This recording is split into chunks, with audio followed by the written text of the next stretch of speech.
अध्याय 3। खतना कराने वालों से सावधान रहें।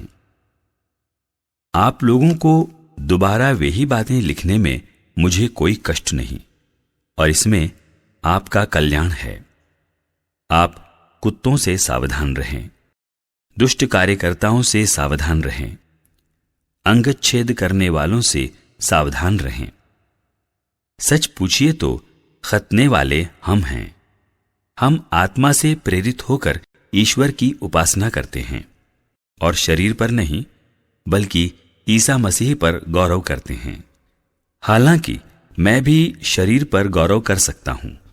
यदि कोई यह समझता है कि वह शरीर पर गौरव कर सकता है तो मैं और भी ऐसा कर सकता हूं। 8वें दिन मेरा खतना हुआ था। मैं इस्राएली, बेन्यामीन वंशी और इब्रानियों की इब्रानी संतान हूं। संहिता पालन की दृष्टि में मैं फरीसी था। मेरा धर्मोत्साह ऐसा था कि मैंने कलीसिया पर अत्याचार किया। संहिता पर आधारित धार्मिकता की दृष्टि में मैं निर्दोष था, किंतु मैं जिन बातों को लाभ समझता था उन्हें मसीह के कारण हानि समझने लगा हूं। इतना ही नहीं, मैं प्रभु ईसा मसीह को जानना सर्वश्रेष्ठ लाभ मानता हूं और इस ज्ञान की तुलना में हर वस्तु को हानि ही मानता हूं। उन्हीं के लिए मैंने सब कुछ छोड़ दिया है और उसे कूड़ा समझता हूं, जिससे मैं मसीह को प्राप्त करूं और उनके साथ पूर्ण रूप से एक हो जाऊं। मुझे अपनी धार्मिकता का नहीं, जो संहिता के पालन से मिलती है, बल्कि उस धार्मिकता का भरोसा है जो मसीह में विश्वास करने से मिलती है, जो ईश्वर से आती है और विश्वास पर आधारित है।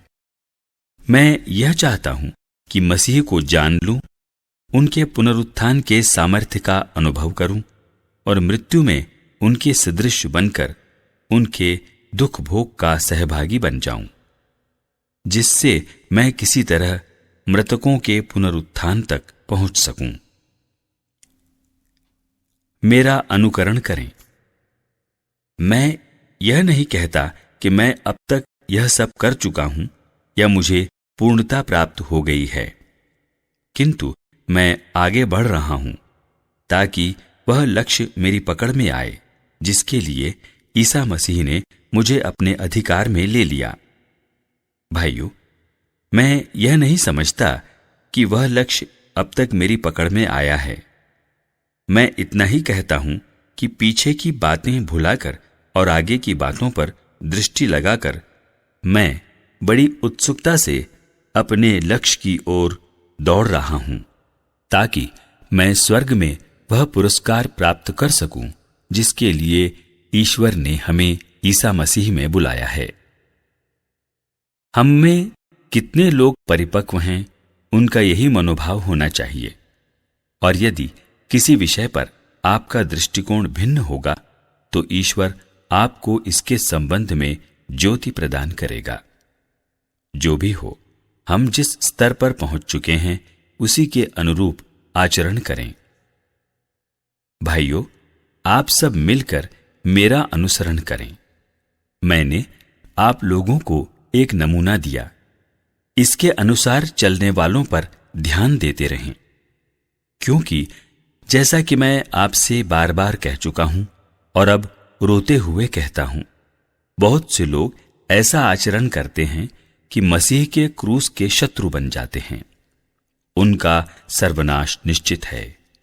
वे भोजन को अपना ईश्वर बना लेते हैं और ऐसी बातों पर गर्व करते हैं जिन पर लज्जा करनी चाहिए। उनका मन संसार की चीजों में लगा हुआ है।